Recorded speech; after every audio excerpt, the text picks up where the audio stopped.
আমি নিজে শশার জমিতে যাব। আমি আপনাদেরকে দেখানোর চেষ্টা করছি যে শশা আসলে কীভাবে প্রত্যেকটা গাছে ঝুলায় থাকে আপনারা দেখতে পারবেন, ছোটো থেকে বড়। দেখি আমি কতটুকু পারি, চেষ্টা করব। এই যে একটা পাইছি, হ্যাঁ, সোজা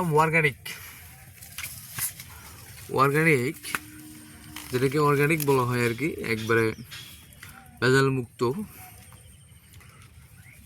মুক্ত শশা খাইতে চাইলে অবশ্যই আপনাদেরকে আমাদের এলাকায় চলে আসতে হবে। আপনাদের সকলের দাওয়াত রইল।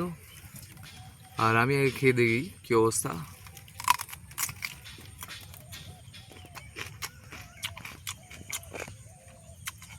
অসাধারণ, অসাধারণ মানে অসাধারণ।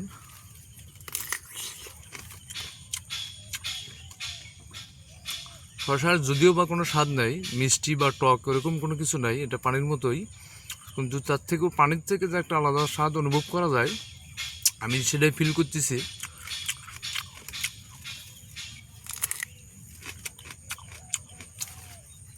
এভাবে অর্গানিক খাবার বহুত দিন পরে খাচ্ছি, প্রায় 2 মাস পর বাড়িতে আসছি।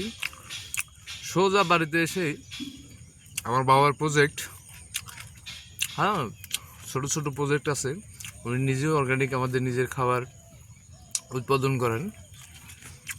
এখান থেকে আগে খেয়ে নিচ্ছি, তারপর আপনাদের সাথে কথা বলতেছি। দাঁড়ান,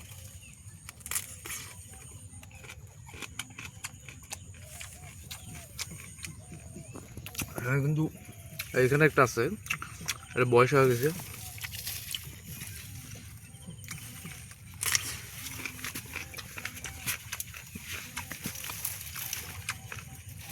আপনারা এখানে দেখতে পাচ্ছেন যে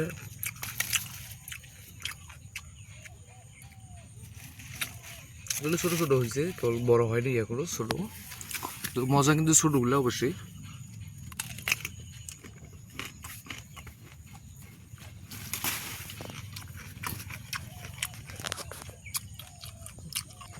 আমি আর ভিতরে না যাই, শশার লাস্ট সিজন তো, প্রায় গাছের বয়স শেষ, এই কারণে তেমন শশা দেখা যাচ্ছে না। যেগুলো শশা আছে এগুলো গাছের জ্যাংলের উপরে আছে, যার কারণে দেখা যাচ্ছে না।